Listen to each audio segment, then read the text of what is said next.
জাহানে আমার দয়ার নবী ছড়ে পড়ছে। চাচিরে যখন বিয়ে করেন তার আগে থেকে মাদার ভক্ত না তার পরে থেকে মাদার ভক্ত? আমি যেসব আপনার চাচিরে বিয়ে করছি তো কিছু কিছু ছিলাম, এত জটিলতা ছিলাম। তো তারপরে যেসব সংসার হয়ে গেছে, 3টা পোলা হয়েছে, আমার বড় ছেলেকে হাফেজ বানাইছি, 30 পারা কোরআনের হাফেজ, সে একটা আলেম। চাচি না করেন? না না না, না করতে গেলে এটা তো আমরা কোনো অজ্ঞের কোনো কিছু করতেছি না যে এটা না করতে। চাচিরে তুই আসে মাদারে যে ভালো ভালো মেয়ে মানুষ দেখতেছে, এটা পাপ হবে না? মেয়ে মানুষ সবাই আমার মা, সবাই আমার খালা, সবাই আমার বোন, সবাই আমার চাচি।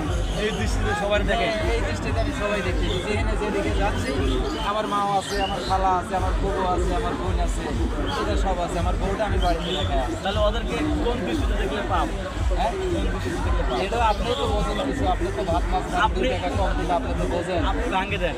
না না না, আদবে আউলিয়া। আমি তো বলছি যে আদবে হলো আউলিয়া, গদবে হলো শয়তান। যদি আদবের সহিত সকাল সন্ধ্যা যদি চলতে পারেন, আউলিয়াদের সেবাত আপনি সর্বদাই নিঃশ্বাসের সাথে অলিদের ভালোবাসা থাকবে।